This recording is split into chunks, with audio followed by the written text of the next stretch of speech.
It was a scorching afternoon in Damascus. The gallows creaked in Marjah Square. Guards adjusted the noose. Loudspeakers echoed commands. For the first time in Syria's history, a man was about to be publicly executed, live on national broadcast. Flyers were distributed across the city. Shops closed early. The square flooded with citizens and soldiers.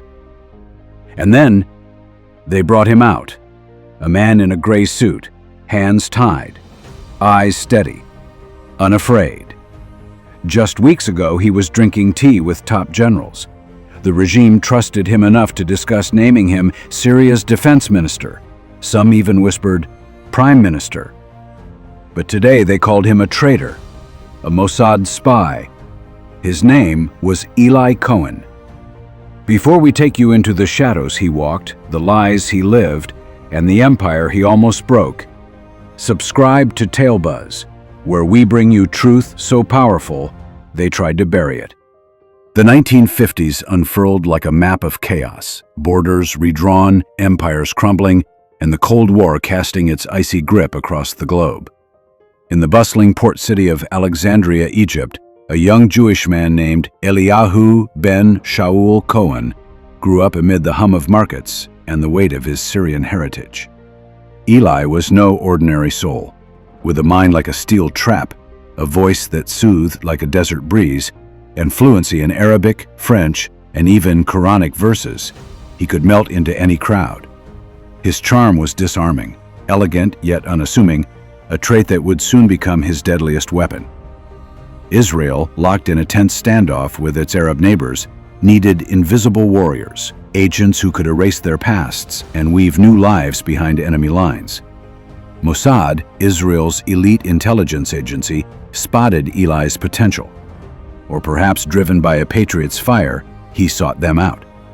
His training was a crucible of secrecy. Day after day, he mastered the art of planting misinformation, decoding enemy radio chatter, crafting flawless false identities, and steeling his mind against the psychological torment of capture. Eli didn't just adopt a new persona, he shed his old self entirely, becoming a ghost with a purpose. By 1960, Eli Cohen vanished from Israeli streets, his name erased from public records. Months later, a new figure emerged in the vibrant expatriate circles of Buenos Aires, a wealthy Arab businessman named Kamel Amin Tabet. Kamel was a magnet for attention. With a warm smile and a wallet open to charity, he hosted lavish dinners for diplomats, funded Arab nationalist causes, and spun tales of his Syrian roots with a conviction that won hearts. His reputation soared like a desert storm, drawing Syrian expats and Ba'athist loyalists into his orbit. When he announced his return to his homeland in 1961, Syria rolled out a red carpet. Generals clapped him on the back, politicians toasted his name, and the regime saw him as a prodigal son. They had no inkling that this charming newcomer was already wired to Israel's intelligence network, his every move a calculated thread in a web of deception. Damascus in 1961 was a cauldron of intrigue. Coups brewing in back rooms, secret prisons echoing with screams, and Soviet advisors whispering in shadowed corners. Into this storm stepped Kamel Tabet, quickly becoming the toast of the elite. He befriended battle-hardened colonels over glasses of Iraq, danced with ministers' wives at glittering parties, and hosted soirees where loosened tongues spilled military secrets like wine. His apartment, a hub of hospitality, hid a deadly secret: a concealed shortwave radio behind a wall panel, its antenna reaching out to Mossad in Tel Aviv. Each night at 3 a.m., as the city slept, Eli tapped out encrypted Morse code, detailing troop movements, airbase layouts, and invasion plans with a precision that stunned his handlers.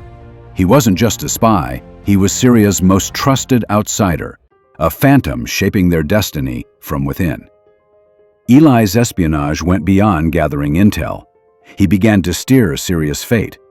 With a silver tongue, he influenced where defense bunkers were built, suggested military drills to expose weaknesses, and even convinced officials to plant eucalyptus trees near Golan Heights outposts for shade. a subtle marker that would later guide Israeli jets during the 1967 Six-Day War. He rode in jeeps across rugged terrains, inspected fields with Syria's chief of staff, and dined on lamb with generals who saw him as a brother in arms. His every laugh, every handshake, was a mask hiding the truth. Back in Israel, Mossad commanders pored over his transmissions, their jaws dropping at details so vivid they became the backbone of war strategies. Yet this golden era of espionage carried a ticking clock. By late 1964, Syrian counterintelligence grew wary. Signal leaks hinted at a mole. The Soviets dispatched KGB experts, their detection trucks prowling Damascus's streets like silent predators. Antennas swept the air, hunting for Eli's Morse signal. Mossad urged him to flee. "Abort, come home." But Eli, driven by duty, insisted just a few more days. On January 24, 1965, mid-transmission from his apartment, Syrian forces burst in. He lunged to smash the radio, but the signal had already sealed his fate. Bound and blindfolded, Eli was dragged through icy corridors, his body battered by fists and boots.